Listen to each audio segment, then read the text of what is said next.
భారతదేశానికి స్వతంత్రం వచ్చి 78 సంవత్సరాలు కావస్తున్నా దళిత గిరిజనుల పట్ల మాత్రం కుల వివక్షత, అంటరానితనం, బానిసత్వం అనేది దినానికి పెరిగిపోతుంది తప్ప మరి దీన్ని అరికట్టాల్సినటువంటి ప్రభుత్వాలు మాత్రం పట్టి పట్టినట్లు ఉండడం చాలా బాధాకరం. మరి ఆ క్రమంలోనే గ్రామీణ ప్రాంతాలు, పట్టణ నగర ప్రాంతాల్లో సైతం కుల వివక్షత, కుల రక్కాసి అనేది పట్టి పీడించు చాలా అవమానాలకు, బాధలకు గురి చేసిన సందర్భాలను కూడా ఇప్పటికే చూసే ఉంటాం. మరి ఇదే తరుణంలో కళాకారులు అంటే వాళ్ళ జీవనాధారం గురించి కావచ్చు, లేకుంటే ప్రజలని ఆనందింపజేయడానికి, కొంత చరిత్రను వెలుగులోకి తేవడానికి కళారంగాల్లో కళా పోషకులు పోషిస్తున్నటువంటి కళాకారులకు సైతం కుల వివక్షత పట్టి పీడించడం అనేది కూడా చాలా దుర్మార్గం.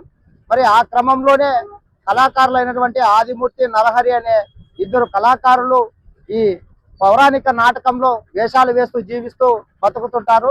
మరి వీరు ఈ మధ్య కాలంలోనే ఒక గ్రామంలో ఒక డ్రామా ఏర్పాటు చేసుకుంటే అందులో కళాకారులుగా ఎంపికై వాళ్ళు తొందరలో డ్రామా ఆడే రోజులు కూడా దగ్గర పడుతున్నటువంటి సందర్భంలో మీరు దళితులు ఈ కళాకారులుగా మా గ్రామంలో రచ్చకట్ట ఎక్కి పాడేదానికి వీలు లేదు అనే తరహాలో అడ్డగించడం అనేది కూడా చాలా అన్యాయంగా మేము భావిస్తున్నాం.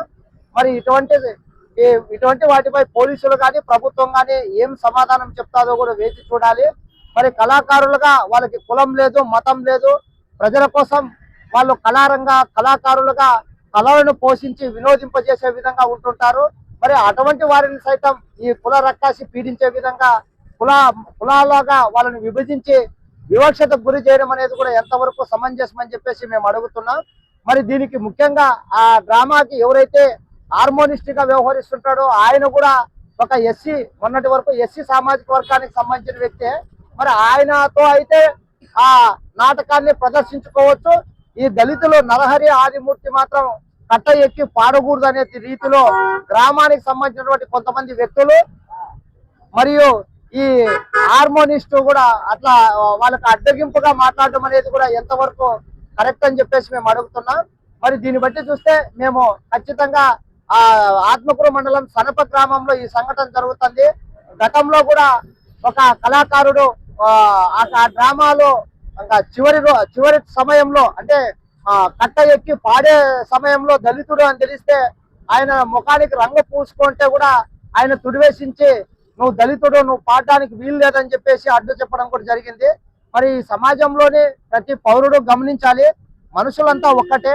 మరి మనుషులంతా ఒక్కటే అయ్యి వాళ్ళకి ఆ దేవుడు ఇచ్చినటువంటి కళాస్వరంతో కళాకారులుగా మారిపోయి ప్రజల కోసం వాళ్ళు కళలు ప్రదర్శిస్తుంటే మరి వాళ్ళని కుల వివక్షతకు గురి చేయడం అనేది కూడా ఎంతవరకు సమంజసం. మరి గ్రామానికి సంబంధించినటువంటి ప్రజలు ప్లస్ మళ్ళీ హార్మోనిస్టు, మిగతా కళారంగంలో ఉండే కొంతమంది ఇతర కులాల వాళ్ళు కూడా గమనించాలని చెప్పేసి కూడా మేము తెలియజేస్తున్నాం. మళ్ళీ లేదంటే మాత్రం ఖచ్చితంగా ఆదిమూర్తి, నరహరిని అవమానపరిచినట్లే ఇంకా రేపు ఇట్లాంటి అవమానాలు పునరావృతమైతే మాత్రం చూస్తూ ఊరుకునేదే లేదు. ఎందుకంటే పోలీస్ వ్యవస్థ చాలా కఠినంగా ఉంటుంది. ఎస్సీ ఎస్టీ అట్రాసిటీ చట్టాన్ని అమలు పరిచి ఎవరైతే ఈ కుల వివక్షతకు గురి చేస్తారో వాళ్ళ మీద కఠిన చర్యలు తీసుకునేంత వరకు పోరాడతామని చెప్పి తెలియజేసుకుంటున్నాం. జై భీమ్. అందరికీ జై భీమ్. కళాకారులకి మతం లేదు, కులం లేదు, ప్రాంతం లేదని చెప్పి ఎన్నో సందర్భాల్లో ఎంతో మంది గొప్ప మహనీయులు చెప్పిన మాటలు మనం విన్నాం. అయితే స్వతంత్ర భారతదేశం అని చెప్పుకుంటా ఉన్నప్పటికీ స్వతంత్రం లేని ఎస్సీ ఎస్టీల పరిస్థితి ఇంకా అక్కడే ఉందని చెప్పి ఈ రోజు కూడా భావించాల్సి వస్తుంది.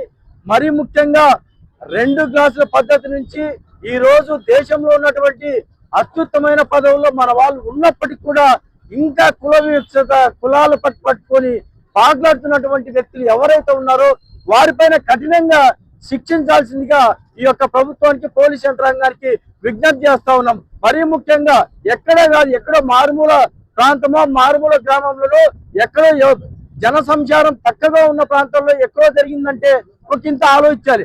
కానీ అనంతపురంకి కూటువేద దూరంలో ఉన్నటువంటి సనప గ్రామంలో, మరీ ముఖ్యంగా రాప్తా నియోజకవర్గంలో సాక్షాత్తు పైటాల సునీతమ్మ గారు ఎమ్మెల్యేగా ఉన్నటువంటి ప్రాంతంలో సనప గ్రామంలో ఇటువంటి కులాల కళాకారులు ఈ విధంగా అంటే కట్ట ఎక్కకూడదా? అంటే వీళ్ళు మనుషులు కాదా? స్వతంత్రంలో మాకంటే హక్కులు లేవా?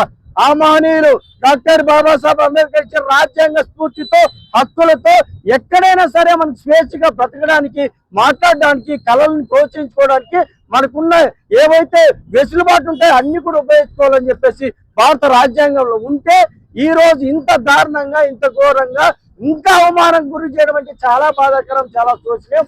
వెంటనే ఎవరైతే ఈ ఘటనకు బాధ్యులుగా నిలబడినారో వారిపైన చట్టపరంగా చర్యలు తీసుకోవాల్సిందిగా విజ్ఞప్తి చేస్తూ జై భీమ్, జై హింద్.